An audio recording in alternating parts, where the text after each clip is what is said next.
बच्चों खैरियत से हैं सब? बढ़िया? पढ़ाई सही चल रही है आप लोगों की? बहुत अच्छे से पढ़ते रहिए, कंसेप्ट को क्लियर करिए।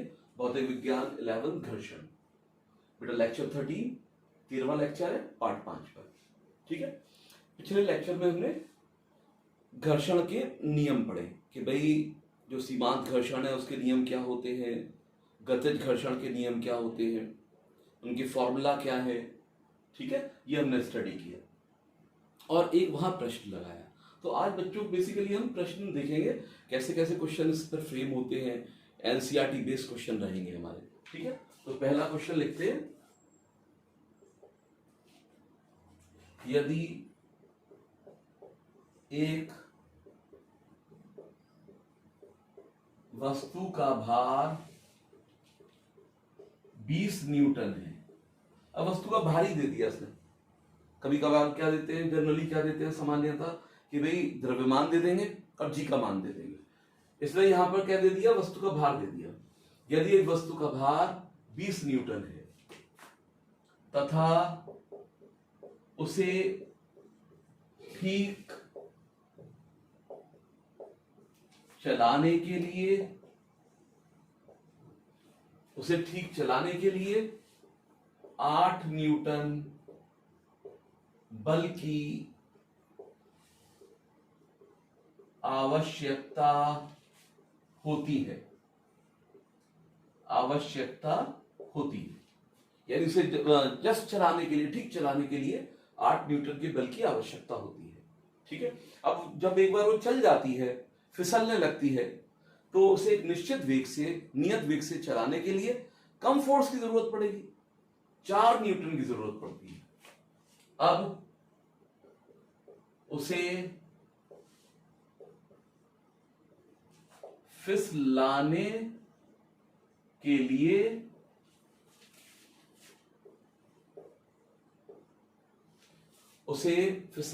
लिए 4 न्यूटन बल की जरूरत पड़ती है।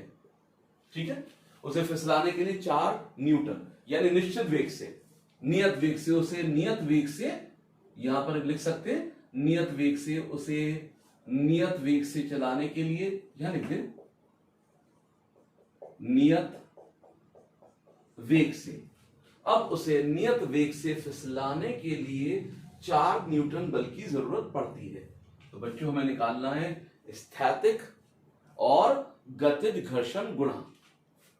स्थैतिक तथा गतिज घर्षण गुणांक के मान ज्ञात करो। बेटा पॉज करके कर सकते हैं, बहुत अच्छा क्वेश्चन है, बेहतरीन क्वेश्चन है। ठीक है, जी का मान 10 मीटर प्रति सेकंड स्क्वायर। जी का मान हमें क्या दे रखा है, 10 मीटर प्रति सेकंड स्क्वायर। जरूरत पड़े तो आप इसको यूज कर लें। ठीक है, ये हमें दे रखा है, वैसे जरूरत नहीं पड़ेगी इसमें ना। अब देखिए बेटा, अब यहां पे वस्तु का भार कितना है, वेट mg कितना है, W बराबर mg, ये हमें 20 न्यूटन का दे रखा है। ठीक है, अब जैसे इसे मैंने जस्ट चलाने के लिए 8 न्यूटन बल की आवश्यकता हुई। बेटा इसका भार कितना है, 20 न्यूटन, तो इतना ही इसकी अभिलंब प्रतिक्रिया होगी किसके बराबर, 20 न्यूटन के बराबर। जब ये ठीक चलने लगती है, यानी जस्ट चलना स्टार्ट होती है, जैसे ही चलना स्टार्ट होती है, ठीक है, तो उस वक्त हमें बल कितना चाहिए, 8 न्यूटन का, 8 न्यूटन का बल चाहिए। ठीक है, तो बेटा एक तरीके से ये 8 न्यूटन का बल एक तरीके से सीमांत घर्षण बल को बता रहा है। तो सीमांत घर्षण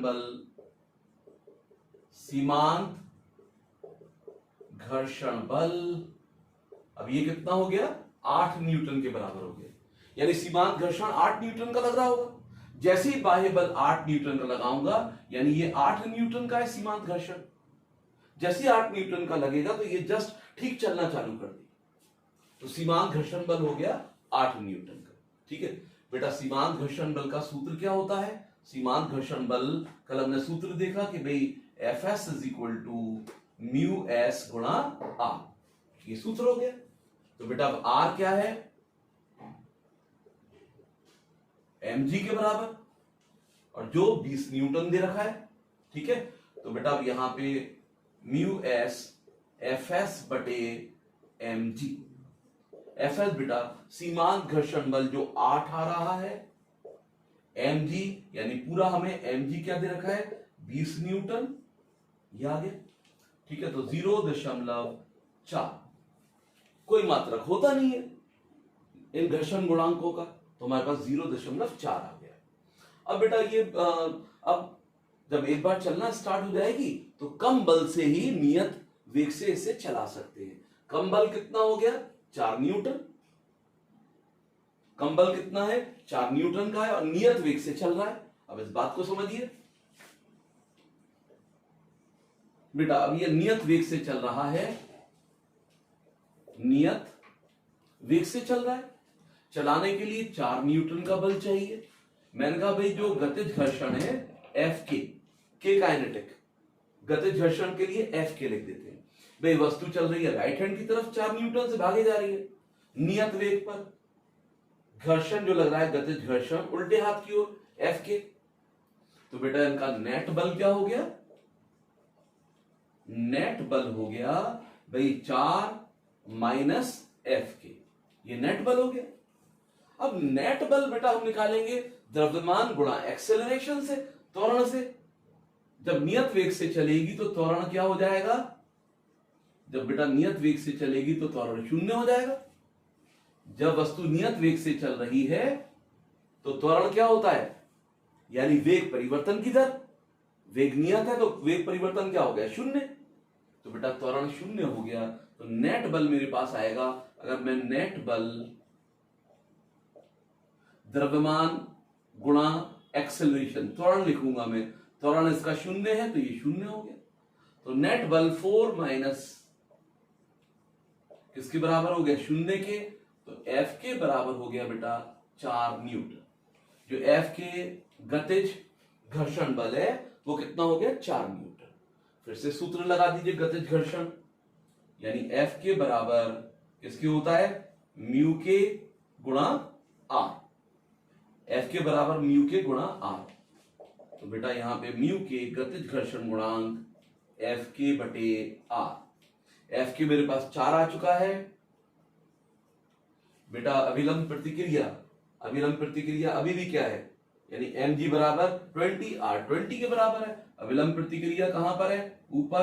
r किसके बराबर? 20 न्यूटन। भार कहां पर है? नीचे 20 न्यूटन। तो अभिलंब प्रतिक्रिया 20 न्यूटन के बराबर। तो बेटा r क्या हो गया? 20, ये हो गया। तो 0.2 के बराबर इसका मान आ गया। देख लो ये नीचे वाला पार्ट आ रहा है कि नहीं आ रहा है? हाँ ठीक है, आ रहा है। तो बेटा ये इस तरीके से बहुत अच्छा क्वेश्चन है, ऐसे करते हैं। अब अगले प्रश्न की ओर बढ़ते हैं।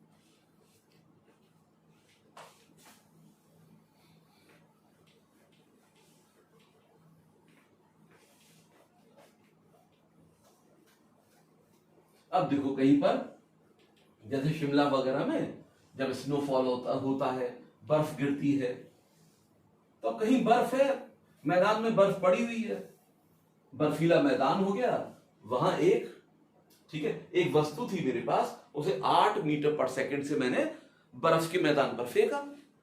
पता चला वो 4 मीटर तक गई और रुक गई, यानी वहां पर भी तो घर्षण बल कार्य करेगा। तो हमें ये बताना है कि भाई इस वस्तु पर घर्षण गुणांक कितना काम कर रहा है, यानी वस्तु और बर्फ के पृष्ठ के बीच में जो घर्षण गुणांक लगेगा उसका मान हमें ज्ञात करना है। ठीक है, तो बेटा प्रश्न लिखते हैं, यदि एक वस्तु 8 मीटर पर सेकंड के वेग से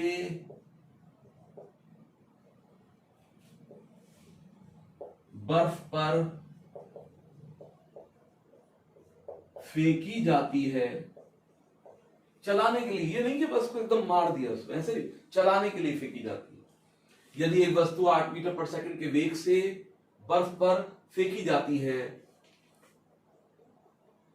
तो वह 4 मीटर चलकर रुक जाती है। अब 4 मीटर चली और रुक गई, 4 मीटर चल के रुक जाती है।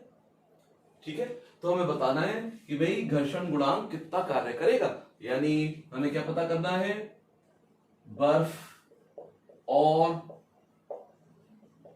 वस्तु के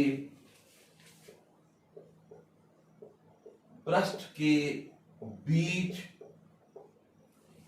घर्षण गुणांक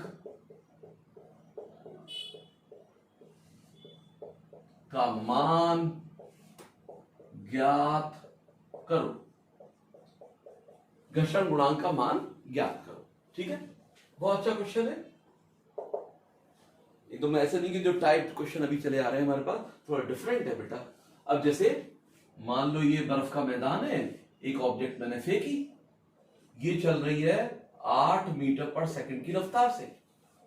अब बेटा यहां पे जो बर्फ है, चाहे तो लिख दे, जो बर्फ है, बर्फ का मैदान, ठीक है, और इस वस्तु के पृष्ठ, जो नीचे का पृष्ठ है, दोनों संपर्क में, संपर्क तलों के बीच में घर्षण बल कार्य करेगा। तभी तो ये 4 मीटर जाके रुक गई। कहां रुक गई है, यहां पर आके 4 मीटर चली बेटा, 4 मीटर के बाद ये रुक जाती है। 4 मीटर चलने के बाद क्या हो गई, ये रुक गई, 4 मीटर चलने के बाद ये रुक जाती है। ठीक है, तो बेटा अब यहां रोकेगा कौन, एक रिटार्डेशन, मंदन इसको रोकेगा। मंदन मान लो ए लग रहा है, मंदन कितना है ए, तो पहले मैं इस मंदन को निकालू कि भाई ये मंदन जो घर्षण बल की वजह से पैदा हो रहा है, उस मंदन को निकालते हैं। मंदन को मैंने ए मान लिया। ठीक है, अब बेटा यहां गति का समीकरण लगाइए। जब ये अंतिम रूप से रुक जाएगी तो अंतिम वेग क्या हो गया, 0। अंतिम वेग भी लिखते हैं। आरंभिक वेग क्या हो गया, 8 मीटर पर सेकंड। चली गई दूरी या विस्थापन कितना हो गया, एस 4 मीटर के बराबर। तो बस भाई टाइम तो है नहीं, समय तो दे नहीं रखा है। पहली और दूसरी इक्वेशन में समय की आवश्यकता है, इसका मतलब तीसरा इक्वेशन काम करेगा। तो तीसरी इक्वेशन से, तीसरी यानी गति की तीसरी समीकरण से, अब गति की तीसरी समीकरण से बेटा क्या लिखेंगे, v square u square plus 2as, इसका इस्तेमाल करेंगे। अब v तो यहां पे 0 है, u कितना है बच्चों 8, इसका वर्ग प्लस 2a हम निकाल लेंगे, s कितना है 4। तो बेटा ये मेरे पास हो गया, इसको इधर ले आएंगे, 8a माइनस 8 का वर्ग, 8 यहां से ये चला गया। ठीक है, तो a बराबर आ गया -8 मीटर पर सेकंड स्क्वायर। बेटा 8 मेरे पास कितना आ गया, 8 यानी a कितना आ गया -8 मीटर पर सेकंड स्क्वायर। ठीक है बेटा, अब यहां पे मंदन बल क्या हो गया, मंदन बल द्रव्यमान, भाई द्रव्यमान m मान लेता हूं मैं, m गुणा मंदन a का मान मेरे पास है, मान रखेंगे बेटा अब है, मान कितना है m गुणा 8, ये हो गया।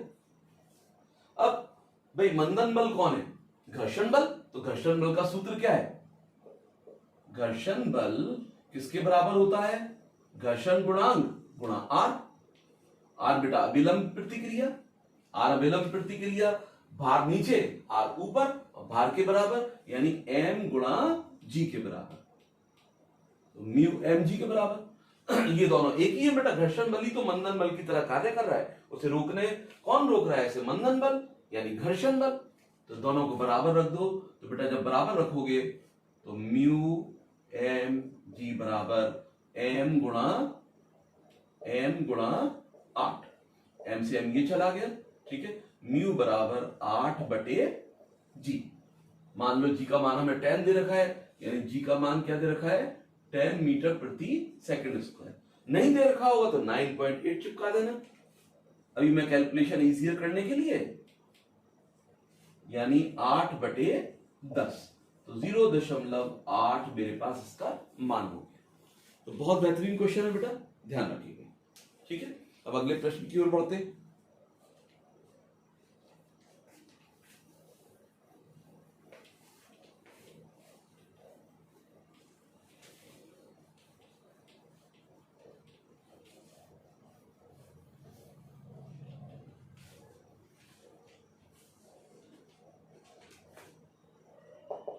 अब जैसे एक रेलगाड़ी के डिब्बे में एक बॉक्स रखा हुआ है, संदूक रखा हुआ है। ठीक है, अब ये पूछ रहा है कि भाई अगर रेलगाड़ी कितने अधिकतम त्वरण से चले कि संदूक वहां रेलगाड़ी में खिसके नहीं, रुका रहे। ठीक है, चले ना। तो बहुत अच्छा सवाल है, एनसीईआरटी बेस्ड क्वेश्चन है, एनसीईआरटी का क्वेश्चन है बेटा। तो यहां ध्यान रखेंगे, एक रेलगाड़ी में एक बॉक्स या संदूक, एक संदूक यानी बॉक्स रखा है। ठीक है, एक रेलगाड़ी में संदूक रखा है। रेलगाड़ी का यानी वह अधिकतम त्वरण ज्ञात कीजिए, रेलगाड़ी का वह अधिकतम त्वरण ज्ञात करो जबकि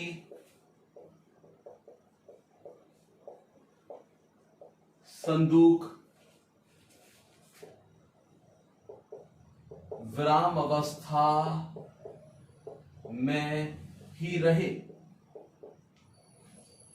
बेटा कितने मैक्सिमम, कितने अधिकतम त्वरण से रेलगाड़ी चले, ठीक है, जबकि बॉक्स कैसा रहे, बॉक्स पीछे की तरफ ना चले। ठीक है, तो ध्यान रखेंगे कि भाई जैसे मान लो, सवाल को और समझ लो बढ़िया से। ये रेलगाड़ी का एक बोगी, एक डिब्बा बांध दिया, यहां बेटा एक बक्सा रखा है। ये क्या रखा है, एक बक्सा रखा है, इसका द्रव्यमान m मान लो। द्रव्यमान क्या है इसका, m के बराबर। ठीक है, वही भार इसका नीचे लगेगा, भार mg तो नीचे लगेगा, अभिलंब प्रतिक्रिया कहां लगेगी, ऊपर की ओर, और ये किसके बराबर होगी, mg के बराबर होगी। अब ये रेलगाड़ी में कितना एक्सेलरेशन, कितना इसको एक्सेलरेट कर दिया जाए कि जो हमारा बॉक्स है स्थिर अवस्था में रहे, बॉक्स पीछे की तरफ या आगे की तरफ खिसके ना। तो ध्यान रखेंगे बेटा, जैसे भी कहा, कभी आप बाइक पे पीछे बैठे हैं, आपका फ्रेंड एकदम एक्सेलरेट कर देता है, बाइक को चला देता है, तो आप कहां जाओगे, आप कहां महसूस करोगे बल, एक पीछे की तरफ, यानी पीछे की तरफ आपको बल लगेगा, आप पीछे की तरफ हो जाएंगे। ऐसे ही जब ये ए त्वरण से गाड़ी आगे भागेगी तो इस पर एक पीछे की तरफ बल कार्य करेगा। ठीक है, एक आभासी बल कहां लगेगा, पीछे की ओर, यहीं से पीछे की ओर खिसकाएगा, यही क्या करेगा, पीछे की ओर खिसकाएगा। तो बेटा जो इस पर अगर ए त्वरण से गाड़ी आगे बढ़ती है तो ये आभासी बल यानी m गुणा ए पीछे की ओर कार्य करेगा। तो बक्सा तो पीछे चला जाना चाहिए, लेकिन बेटा जो घर्षण बल होगा वो बक्से को रोकेगा। बक्से पर लगेगा m ए पीछे की ओर, तो घर्षण बल कहां लगेगा, घर्षण बल आगे की ओर। भैया थोड़ा ऐसे बना लेता हूं मैं, ताकि मैं घर्षण बल की दिशा यानी घर्षण बल ये कार्य करेगा। ये घर्षण बल लगा, ठीक है, यानी हमें घर्षण बल कहां, घर्षण बल इस तरफ लगेगा। ठीक है, तो बेटा ये विराम अवस्था में तभी रहेगा जब ये घर्षण बल F और MA एक दूसरे को क्या करे, काउंटर बैलेंस कर दे, एक दूसरे को खत्म कर दे। तो ये बेटा यहां पे घर्षण बल, चाहे तो इसे Fs लिख दें, ये Fs। ठीक है, घर्षण जब तक ये रुकी रहेगी तो Fs किसके बराबर होना चाहिए, Fs यानी Ma इसके बराबर होना चाहिए। यानी जो अधिकतम त्वरण है, अधिकतम यहां पे मैं मैक्स लिख देता हूं, ये मैक्स, ये मैक्स m इंटू ए मैक्स बराबर किसके होने चाहिए, घर्षण बल के। घर्षण बल बेटा क्या है, म्यू एस गुणा आर, ये हो गया हमारे पास, म्यू एस गुणा आर। ठीक है, अब नाउ m गुणा ए मैक्स, ये हमारे पास हो गया। ठीक है, अब यहां पे क्या करो, आर ये हो गया एम जी, ये एम ए मैक्स, ठीक है। एम से एम ये चला गया, तो मेरे पास ये आ गया बेटा ए मैक्स, अधिकतम मेरे पास क्या आ गया, म्यू एस गुणा जी, ठीक है। अब मान लो म्यू एस का मान दे रखा है क्वेश्चन में, कि म्यू एस का अगर मान नहीं दे रखा है तो ये हो गया मेरे पास, ठीक है। अगर म्यू एस का मान दे रखा है, जी एस का मान दे रखा है, म्यू एस अगर दे रखा है 0.15 एंड जी हमें दे रखा है 10 मीटर प्रति सेकंड स्क्वायर, ये दे रखा है, तो मान चिपका दो बेटा यहाँ पे। यहाँ क्या चिपका दो कि मान चिपका दो। अगर इनके मान दिए गए हैं तो यहाँ पर क्या रख देंगे कि भाई म्यू एस गुणा, म्यू एस का मान कितना हो गया, म्यू एस मेरे पास 0.15, जी 10 हो गया, तो 1.5 मीटर प्रति सेकंड स्क्वायर। तो ये ध्यान रखिए कि जब हमें यहाँ पर बिल्कुल इन जनरल चीज दे रखी है कि भाई मैक्सिमम त्वरण ए मैक्सिमम क्या होना चाहिए, हमेशा ध्यान रखो। ये क्वेश्चन ऐसे भी बना सकता है कि ट्रक के अंदर, ट्रक के पीछे जो ट्रॉली होती है वहां पर एक द्रव्यमान रख दिया, बक्सा रख दिया। अब ट्रक कितने अधिकतम त्वरण से चले कि बक्सा ना खिसके, बक्सा विराम अवस्था में रहे, तो म्यू एस गुणा जी हो जाएगा। ये हमेशा रिजल्ट ध्यान रखो, अधिकतम त्वरण म्यू एस इंटू जी। अगर म्यू एस और जी के मान गिवन है, दे रखे हैं, जैसे मान लो म्यू एस का मान 0.15 और जी का मान 10 मीटर पर सेकंड स्क्वायर दे दिया गया, ठीक है, तो बस ये मान चिपका दो, मल्टीप्लाई कर दो, तो अधिकतम एक्सेलरेशन क्या होना चाहिए, 1.5 मीटर पर सेकंड स्क्वायर, ठीक है। यानी इतने अधिकतम त्वरण से मूव करे जब ये विराम अवस्था में रहेगा। अगर इससे ज्यादा पे चल दिया तो फिर ये मूव करने लगेगा, फिर ये पीछे की तरफ हटने लगेगा, फ्रिक्शन कम पड़ जाएगा, एम ए का मान बढ़ जाएगा, तो बक्सा पीछे की तरफ चलने लगेगा। अब एक अगला सवाल और देखते हैं।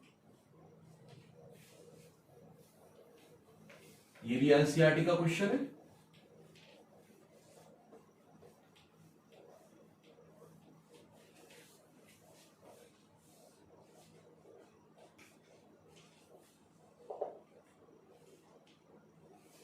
बेटा ये ट्रक है, ऐसे ही बना देते हैं ट्रक, ये ट्रक है, ऐसे करके बना दो, ये अब यहां पीछे ट्रॉली, ये व्हील, ये बना दो, ये ऐसे करके। अब बेटा यहां से ये ट्रॉली में एक वस्तु रखी है, एक बॉक्स रखा हुआ है, एक संदूक रखा हुआ है, बॉक्स जिसका द्रव्यमान है m 40 किलोग्राम। कितना द्रव्यमान है, 40 किलोग्राम, ठीक है। अब बेटा यहां से जो उसकी दूरी है इस कोने से, ये 5 मीटर है। बॉक्स संदूक कितनी दूरी पर रखा है, 5 मीटर की दूरी पर रखा है। अब बेटा ये विराम अवस्था से चलना चालू करता है और 2 मीटर प्रति सेकंड स्क्वायर से एक्सेलरेट होता है, त्वरित होता है। ट्रक विराम अवस्था से चलकर 2 मीटर पर सेकंड का एक्सेलरेशन पकड़ता है, तो लगातार अब उसकी वेलोसिटी बढ़ेगी, ठीक है। तो बेटा अब यहां पे जो कोफिशिएंट, जो स्थैतिक घर्षण गुणांक दे रखा है, ये दे रखा है 0.15 का। अब क्या होगा, पिछले वाले क्वेश्चन में तो क्या था कि रेलगाड़ी कितने अधिकतम त्वरण से चले कि बॉक्स जो है स्थिर अवस्था में रहे, लेकिन बेटा अब यहां पे अब जब ट्रक चलेगा तो जो फ्रिक्शन है वो इतना बड़ा नहीं है कि इस वस्तु को रोक सके। अब ये वस्तु जो है, बॉक्स जो है, पीछे की तरफ चलने लगेगा, तो हमसे पूछ रहा है कि ट्रक कितनी दूरी पर चला जाए, ट्रक कितनी दूरी तय करे जब ये बॉक्स नीचे गिर जाए, बॉक्स क्या हो जाए, नीचे गिर जाए। तो मैं इसको क्वेश्चन लिखता हूं बेटा, इसके अंदर एक संदूक, द्रव्यमान कितना इसका, 40 किलोग्राम, एक संदूक, ठीक है, जिसका द्रव्यमान कितना है, 40 किलोग्राम, ट्रक के अंतिम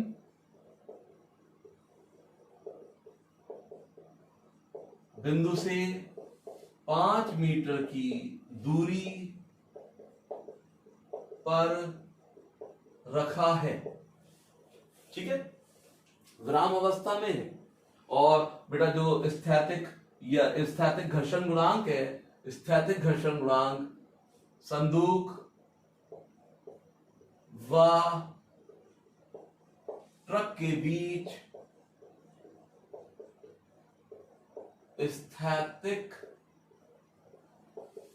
घर्षण गुणांक का मान, स्थैतिक घर्षण गुणांक का मान 0.15 है। ठीक है, ट्रक विराम अवस्था से चलना चालू करता है और 2 मीटर प्रति सेकंड स्क्वायर का त्वरण पकड़ता है। ठीक है,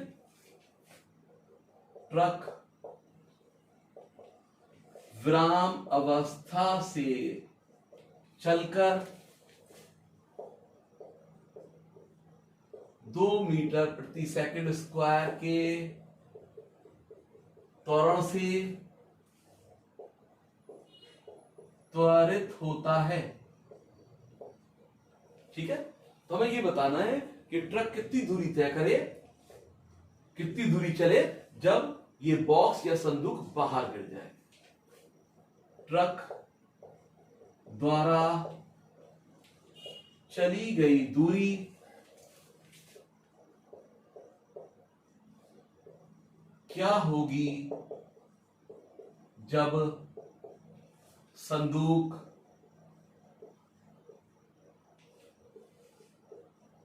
ट्रक से बाहर की ओर गिर जाएगा। ट्रक द्वारा चली गई दूरी क्या होगी जब संदूक ट्रक से बाहर की ओर गिर जाएगा। ठीक है, तो निकालते हैं बेटा, इस क्वेश्चन को करते हैं। अब देखो, अब ये ए त्वरण से आगे भागा, ये ए त्वरण से ट्रक आगे भागा। ठीक है, एक आभासी बल, ये आभासी बल कहां लगेगा, एम ए पीछे की ओर, ये ट्रक को पीछे की ओर ले जाएगा। ठीक है, जब ये इस बॉक्स को कहां, संदूक को पीछे की ओर ले जाएगा, तो संदूक पर आगे की ओर घर्षण बल कार्य करेगा। अब इस घर्षण बल को निकाल लेता हूं मैं। ठीक है, ये एफ एस मान लेता हूं, एफ एस घर्षण बल किसके बराबर, म्यू एस इंटू आर। ठीक है, म्यू एस इंटू आर। तो बेटा यहां पे अगेन जी का मान आप 10 मानिए, जी का मान 10 मीटर प्रति सेकंड स्क्वायर। अब बेटा यहां पे म्यू एस, अब आर किसके बराबर, एम जी के बराबर। बेटा म्यू एस का मान कितना, 0.15 गुणा एम कितना 40। ठीक है, और जी कितना 10, यहां दशमलव हटाइए, 2 जीरो, ये दोनों जीरो इनसे चले गए और ये आ गया 60 न्यूटन। जो घर्षण बल कार्य करेगा बॉक्स पर, संदूक पर 60 न्यूटन का होगा। ठीक है, अब बेटा ये आभासी बल कितना होगा, आभासी बल यानी एम ए, एम कितना है, वस्तु का द्रव्यमान 40, त्वरण कितना है 280 न्यूटन। बेटा अब यहां पे 80 न्यूटन तो इधर पीछे की ओर लग रहा है और फ्रिक्शन जो है सामने की ओर 60 न्यूटन का है, पीछे की ओर बल 80 न्यूटन का है। तो अब ये पीछे की ओर चलेगी किस नेट बल से, 80 माइनस 60।